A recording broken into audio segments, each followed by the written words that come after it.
பேசி பார்ப்பதால் அந்த ஆசை தீருமோ?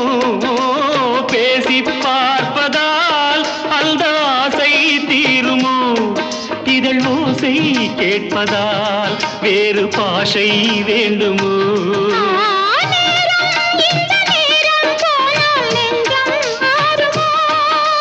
பாடும் கவிதை ஏடு வருகுது, பாதியை பாதி தேடி வருகுது. வருவது யாரோ அது வள்ளலின் தேரோ. அங்கே வருவது யாரோ அது வசந்தத்தின் தேரோ, வசந்தத்தின் தேரோ.